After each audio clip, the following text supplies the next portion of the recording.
Assalamualaikum warahmatullahi wabarakatuh. Good morning everyone. Okay, could you please turn on your camera first before we start our class for today? Okay, thank you so much guys for turning on your camera. Alright, so before starting our class, let's say Basmalah together first. Bismillahirrahmanirrahim. And then I will check the attendance first before we start our meeting for today. Okay. Anissa? Present, Miss. Okay. Aziza? Hadir, Miss. Okay. Bilal? Are you here? Hadir, Miss.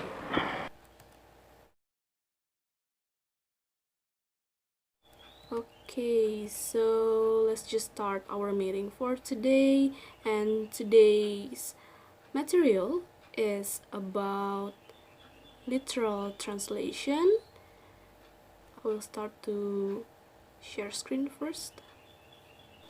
So the first one, we will see about introduction first. As you can see guys on the screen, the present excessive emphasis in linguistics on discourse analysis is resulting in the corresponding idea in translation theory that the only unit of translation is the text, and that almost any deviation from literal translation can be justified in any place by appealing to the text as an overriding authority. The prevailing orthodoxy is leading to the rejection of literal translation as a legitimate translation procedure. Thus, Newbert in 1983 states that one word of an SL text and a TL word in the translation rarely correspond semantically and grammatically, hardly ever. Nah, di sini jadi maksudnya adalah terdapat suatu penekanan yang dititik beratkan dalam ilmu bahasa, seperti itu ya, terhadap analisis suatu wacana, lalu proses ini menghasilkan sebuah gagasan yang sesuai dengan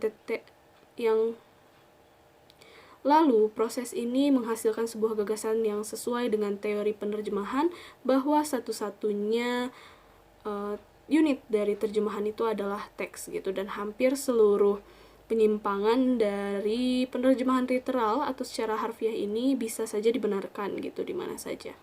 Namun dengan catatan dengan menjadikan teks sebagai bahan acuan atau sumber utamanya.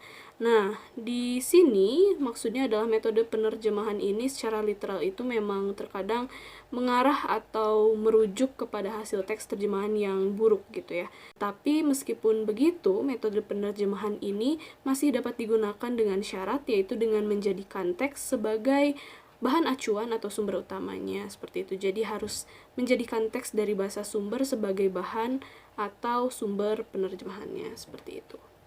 The last is about recreative translation or contextual recreation. As Delisle in 1981 calls it, means roughly translating the thoughts behind the words, sometimes between the words, or translating the subtext is a procedure which some authorities and translation teachers regard as the heart or the central issue of translation. Jadi di sini maksudnya adalah penerjemahan ulang secara kreatif ini atau penciptaan kembali suatu teks, bisa kita sebut gitu ya, secara kontekstual, disebutkan oleh Delisle pada 1981, merupakan proses penerjemahan dari suatu pemikiran di balik kata-kata. Terkadang di antara setiap kata atau menerjemahkan subteks tersebut, dan ini merupakan sebuah prosedur gitu ya, yang mana oleh beberapa ahli atau guru penerjemah dianggap sebagai inti atau isu sentral terjemahan. Lalu, menurut salah satu sumber yang paling terkenal, istilah terjemahan ini merupakan proses mengubah teks lisan atau tulisan dalam suatu bahasa ke bahasa lain. Dalam proses ini, penerjemah atau penyedia jasa penerjemah profesional harus berhati-hati gitu ya dalam menjaga makna teks aslinya. Dengan kata lain, teks sumber Dan pada saat yang sama, penerjemah harus memperhatikan penggunaan kaidah tata bahasa yang tepat dari teks aslinya ke bahasa target. Dan seseorang tentunya tidak dapat menerjemahkan teks hanya dengan mencarinya di kamus dan menuliskan kata pertama yang muncul. Proses penerjemahan ini tentu merupakan suatu yang lebih canggih gitu. Dan penerjemah kreatif ini merupakan seorang individu yang menerjemahkan konten dengan fokus pada pasar lokal, dan tidak semua penerjemah tentunya mampu menerjemahkan secara kreatif gitu ya, menuliskan ulang teks secara kreatif, terlebihnya jika kita harus mentranslate-nya seperti itu. Selain harus unggul dalam kemampuan linguistiknya, ia pun juga harus memahami dan mengekspresikan dirinya dengan jelas gitu, dan juga harus menguasai bahasa yang relevan. Okay, that's all for today. Thank you so much guys for joining our class for today. Hope you guys stay healthy and never give up on learning. See you and I see you again. Bye bye. Wassalamualaikum warahmatullahi wabarakatuh. See you next meeting.